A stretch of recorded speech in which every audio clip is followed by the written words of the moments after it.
Good morning, welcome to our intellectual quality a learning platform. तो हम अपने weekly current affair series की ओर आगे बढ़ते हैं। उससे पहले कुछ मोटिवेशनल कोट्स के बारे में जानेंगे। यूं ही नहीं होती है हाथों में लकीरों के आगे उंगलियां, रब ने भी किस्मत से पहले मेहनत लिखी है। इसलिए आपको मेहनत से डरना नहीं है, मेहनत से घबराना नहीं है। मेहनत करते रहिए, कड़ी मेहनत करते रहिए, सफलता एक दिन अवश्य मिलेगी। तो इसी के साथ हम अपने वीकली करंट अफेयर सीरीज की ओर आगे बढ़ते हैं। उससे पहले आप सभी लोग हमारे टेलीग्राम ग्रुप पर जुड़ जाइएगा।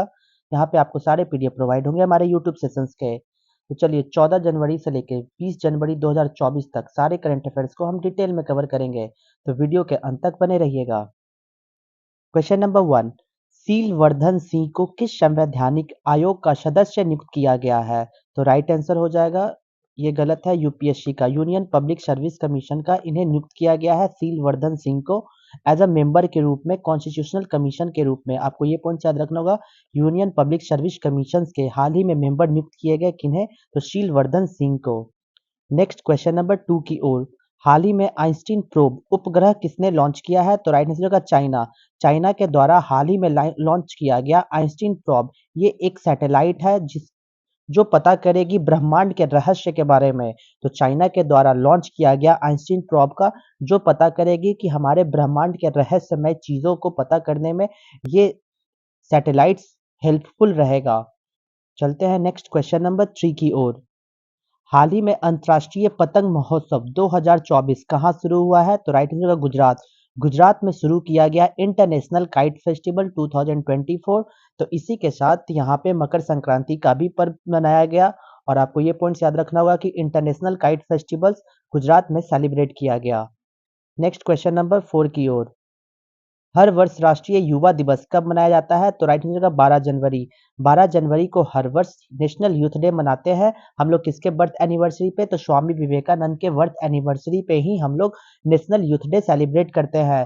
तो आपको ये पॉइंट्स को याद रखना होगा कि हर वर्ष 12 जनवरी को नेशनल यूथ डे के रूप में सेलिब्रेट करते हैं, जिसमें युवाओं को बढ़ावा देने के लिए इस पे जागरूक किया जाता है। नेक्स्ट चलेंगे क्वेश्चन नंबर 5 की ओर। हाल ही में किसने मिशन 60,000 लॉन्च करने की घोषणा की है? तो राइट आंसर का हरियाणा। हरियाणा के गवर्नमेंट के द्वारा हाल ही में मिशन 60,000 लॉन्च किया है। इसका मतलब है कि मिशन 60,000 के तहत क्या होगा कि 60,000 युवाओं को रोजगार देने की मांग रखी गई है, रोजगार रोजगार देने की बातें रखी गई है, जिसमें 60,000 युवाओं को नौकरी दी जाएगी। और इसी के साथ यहाँ के स्टेट यानी कि राज्य को, हरियाणा राज्य को डेवलप बनाने के और प्रगति की ओर आगे बढ़ा जाएगा। तो हरियाणा गवर्नमेंट के द्वारा मिशन 60,000 को लॉन्च किया गया। नेक्स्ट क्वेश्चन नंबर 6 की ओर।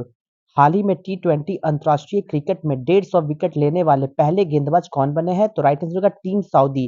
टीम सऊदी कहाँ के प्लेयर है? तो न्यूजीलैंड के प्लेयर है। आपको ये पॉइंट्स को याद रखना होगा कि न्यूजीलैंड के प्लेयर टीम सऊदी ने हाल ही में बने हैं first bowler to take 150 wicket in T20 international match में, इंटरनेशनल क्रिकेट मैच में 150 विकेट लेने वाले पहले गेंदबाज बने हैं टीम सऊदी, जो किससे बिलोंग करते हैं? न्यूजीलैंड के प्लेयर है ये।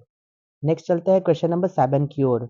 हाल ही में भारतीय शास्त्रीय संगीत डॉक्टर प्रभा अत्रे का निधन हो गया। डॉक्टर प्रभा अत्रे किस घराने से संबंधित रखती थी?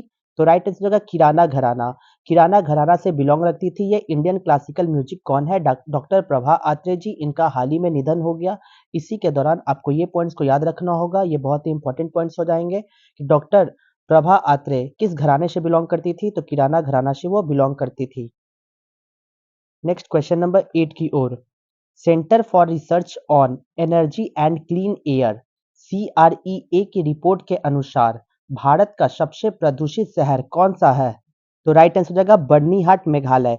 बर्नीहाट मेघालय बना है सबसे पॉल्यूटेड सिटी इन इंडिया के रूप में। आपको ये पॉइंट्स याद रखना होगा कि जैसे हम लोग सोचते होंगे कि नई दिल्ली है पॉल्यूटेड सिटी के रेंज में, लेकिन अकॉर्डिंग टू सीआरईए रिपोर्ट, सीआरईए रिपोर्ट का मतलब है, इसका फुल फॉर्म क्या है? Centre for research on energy and clean air. ये पॉइंट्स को याद रखना होगा। इसी के द्वारा जारी किया गया most polluted city in India के अकॉर्डिंग बर्नीहाट मेघालय हमारा राइट आंसर हो जाएगा। मेघालय के बर्नीहाट जिले में सबसे ज्यादा पॉल्यूटेड देखा गया है, पॉल्यूशन देखा गया है। तो आपको ये पॉइंट्स को याद रखना होगा। तो चलते हैं नेक्स्ट क्वेश्चन नंबर 9 की ओर। हाल ही में अंतर्राष्ट्रीय ऊंट महोत्सव कहाँ शुरू हुआ है? तो राइट आंसर होगा राजस्थान। राजस्थान में हाल ही में इंटरनेशनल कैमल फेस्टिवल को स्टार्ट किया गया है ताकि ऊंट के संरक्षण को बढ़ावा दिया जा सके। जो ज़्यादातर रेगिस्तानों में पाए जाते हैं। रेगिस्तान का जहाज कहा जाता है किसे? कैमल को। तो इन्हीं को बढ़ावा देने के लिए इंटरनेशनल कैमल फेस्टिवल्स को सेलिब्रेट किया जाता है, जिसे हम अंतर्राष्ट्रीय ऊँट महोत्सव के रूप में भी जानते हैं। तो आपको ये पॉइंट्स याद रखना होगा कि राजस्थान गवर्नमेंट के द्वारा हाल ही में इंटरनेशनल कैमल फेस्टिवल को शुरू किया गया। क्वेश्चन नंबर 3 की ओर। हाल ही में भारतीय सेना दिवस 2024 कहाँ आयोजित किया गया है? तो राइट आंसर होगा लखनऊ। लखनऊ में आयोजित किया गया था इंडियन आर्मी डे 2024। तो आपको ये भी पॉइंट्स याद रखना होगा कि इंडियन आर्मी डे हम लोग हर वर्ष 15 जनवरी को सेलिब्रेट करते हैं, जिसमें भारतीय सेना को बढ़ावा दिया जाता है, उनके यादगारों को, उनके यादों को और उनके द्वारा हमारे देश के लिए जो योगदान दिया गया, बलिदान दिया गया, उनको याद करने के लिए और उनको सम्मान करने के लिए हम लोग इंडियन आर्मी डे को सेलिब्रेट करते हैं, जो हर वर्ष 15 जनवरी को सेलिब्रेट किया जाता है। इस वर्ष लखनऊ में इस इंडियन आर्मी डे को सेलिब्रेट किया गया। तो चलते हैं इसी के साथ क्वेश्चन नंबर 11 की ओर। हाल ही में भारत के पहले और एशिया के 5वें डार्क स्काई पार्क के रूप में किसे मान्यता दी गई? तो राइट आंसर हो जाएगा पेंच टाइगर रिजर्व। पेंच टाइगर रिजर्व को इंडिया का पहला और एशिया का 5th डार्क स्काई पार्क बनाया गया है। तो आपको ये पॉइंट्स तो याद रखना होगा कि भारत के पहले और एशिया के 5वें डार्क स्काई पार्क के रूप में किसे मान्यता दी गई? तो राइट आंसर हो जाएगा पेंच टाइगर रिजर्व। कहाँ पे ये लोकेटेड है? तो मध्य प्रदेश में ये लोकेटेड है पेंच टाइगर रिजर्व। तो आपको ये पॉइंट्स याद रखना होगा कि पेंच टाइगर रिजर्व कहाँ पे है? तो मध्य प्रदेश में लोकेटेड है पेंच टाइगर रिजर्व, और ये पूरा इंडिया का पहला डार्क स्काई पार्क बना है, और इसी के साथ एशिया का 5th डार्क स्काई पार्क कौन सा बना है? तो पेंच टाइगर रिजर्व। तो चलते हैं नेक्स्ट क्वेश्चन नंबर 12 की ओर। हाल ही में संयुक्त अरब अमीरात द्वारा अंतर्राष्ट्रीय खेल व्यक्तित्व पुरस्कार 2023 से किसे सम्मानित किया गया है? तो राइट आंसर होगा ज्ञानी इन्फैंटिनियो को। ज्ञानी इन्फैंटिनियो को हाल ही में सम्मानित किया गया इंटरनेशनल स्पोर्ट्स पर्सनालिटी अवार्ड 2023 से इनको सम्मानित किया गया ज्ञानी इन्फैंटिनियो को, जो अंतर्राष्ट्रीय खेल व्यक्तित्व पुरस्कार 2023 के विजेता रहे हैं। तो आपको ये पॉइंट्स को याद रखना होगा। तो चलते हैं इसी के साथ क्वेश्चन नंबर 13 की ओर। हाल ही में किसने जासूसी उपग्रह ऑप्टिकल 8 का सफलतापूर्वक प्रक्षेपण किया है? तो राइट आंसर होगा जापान। जापान के द्वारा हाल ही में ऑप्टिकल 8 को लॉन्च किया गया है, जो एक स्पाई सैटेलाइट के रूप में भी वर्क करेगी, जो जासूस के रूप में वर्क करेगी। कहाँ पे? तो सैटेलाइट में, अंतरिक्ष में, जो पता लगाएगी हम जो भी रहस्यमय चीजें हैं उसके बारे में। तो किसके द्वारा लॉन्च किया गया? तो ये जापान के द्वारा लॉन्च किया गया ऑप्टिकल 8 सैटेलाइट्स। क्वेश्चन नंबर 14 की ओर। भारत सरकार ने किस वर्ष तक सड़क दुर्घटना में होने वाली मौतों को 50% से तक कम करने का लक्ष्य रखा है? तो राइट आंसर होगा 2030। 2030 तक नितिन गडकरी जी के द्वारा ये एम रखा गया है, टारगेट रखा गया है, ताकि रिड्यूस किया जाके रोड एक्सीडेंट डेथ बाय 50%।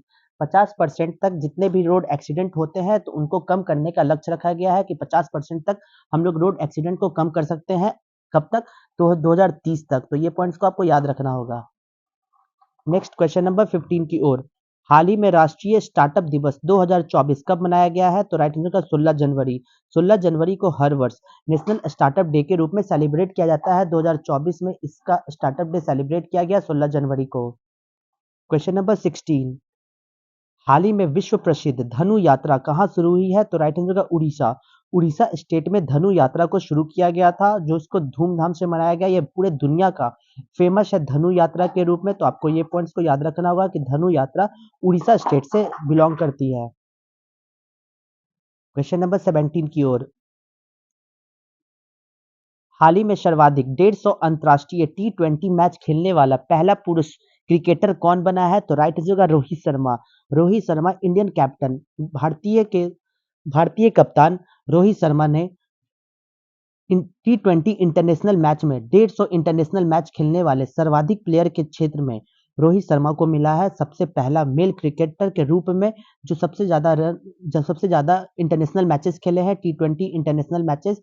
तो आपको ये पॉइंट्स को याद रखना होगा कि रोहित शर्मा जी के द्वारा हाल ही में सर्वाधिक 150 अंतर्राष्ट्रीय T20 मैच खेलने वाले पुरुष क्रिकेटर के रूप में बने हैं। नेक्स्ट क्वेश्चन नंबर 18 की ओर। हाल ही में चर्चा में रही ऑक्सफोर्ड यूनिवर्सिटी की वैक्सीन कैड-ऑक्स-1 निपा बी का संबंध किससे है? तो ये निपा वायरस से संबंधित रखता है। निपा वायरस एक प्रकार का वायरस है जो कोविड-19 का ही म्यूटेशन पार्ट है, जो अपने आप को म्यूटेट करके कोविड-19 का प्रारूप बनाया है, जो निपा वायरस है। इसी को रोकने के लिए कैड-ऑक्स निपा बी वायरस का बनाया गया है, जो ऑक्सफोर्ड यूनिवर्सिटी के द्वारा इस वैक्सीन को तैयार किया गया। तो आपको ये पॉइंट्स को याद रखना होगा कि सबसे पहले निपा वायरस कहाँ पे देखा गया था हमारे इंडिया में? तो केरला में इसको देखा गया निपा वायरस को, और इसी वायरस को रोकने के लिए कैडऑक्स 1 निपा बी के नाम से एक वैक्सीन को डेवलप किया गया है जो ऑक्सफोर्ड यूनिवर्सिटी के द्वारा डेवलप किया गया। क्वेश्चन नंबर 19 की ओर। हाल ही में भारतीय नौसेना ने किसके साथ पहला नौसैनिक द्विपक्षीय अभ्यास अयुत्या आयोजित किया है? तो राइट आंसर होगा थाईलैंड। थाईलैंड के साथ हाल ही में इंडियन नेवी ने ऑर्गेनाइज किया है अपना पहला नेवल बैलेट्रल एक्सरसाइज जिसका नाम रखा गया है अयोध्या। क्वेश्चन नंबर 20 की ओर। जल्लीकट्टू का पारंपरिक खेल पोंगल महोत्सव के किस दिन आयोजित किया जाता है? तो राइट आंसर का तीसरा, थर्ड डे सेलिब्रेट किया जाता है जल्लीकट्टू फेस्टिवल कब?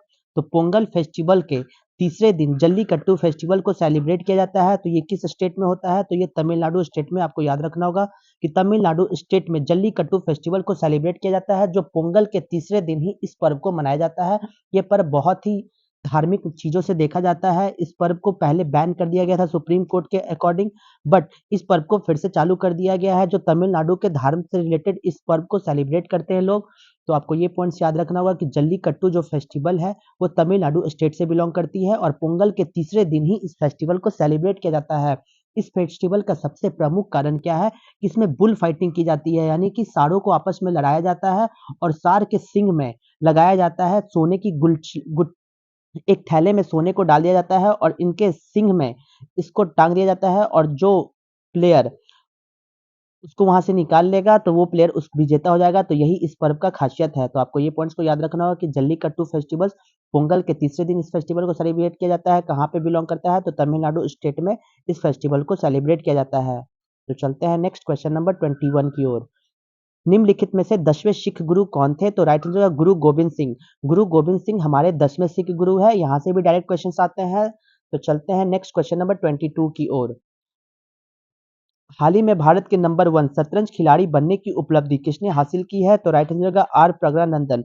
आर प्रज्ञानंदन ने हाल ही में नीदरलैंड में टाटा स्टील के द्वारा चेस को आयोजित किया गया था और इसी के द्वारा ये जो आर प्रज्ञानंदन जी है इन्होंने ही विश्व का सबसे बेस्ट चेस प्लेयर को हराने का अवार्ड इनको गया है और आर प्रज्ञानंदन जी इसी के साथ इंडिया के नंबर 1 चेस प्लेयर के नाम में भी लिस्ट में शामिल हुए हैं। तो ये पॉइंट्स को आपको याद रखना होगा। तो चलिए वीकली करंट अफेयर सीरीज का लास्ट क्वेश्चन, क्वेश्चन नंबर 23 की ओर।